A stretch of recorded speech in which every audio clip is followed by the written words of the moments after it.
Tamago marker, then heart. Hearts. Yan. Maliit na heart. Papa, makadalaw siya kay Clyde. Maliit na heart.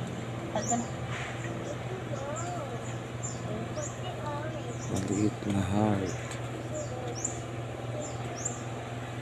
Ito dito. Ito din pagkagawa. Yan, tamago marker. May butas sa gitna. Centering ng item.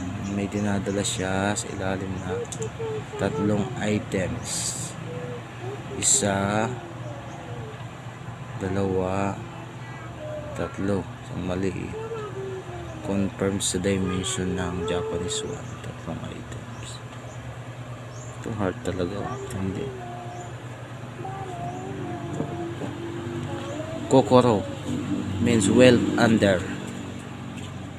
Then tamago, confirmation ng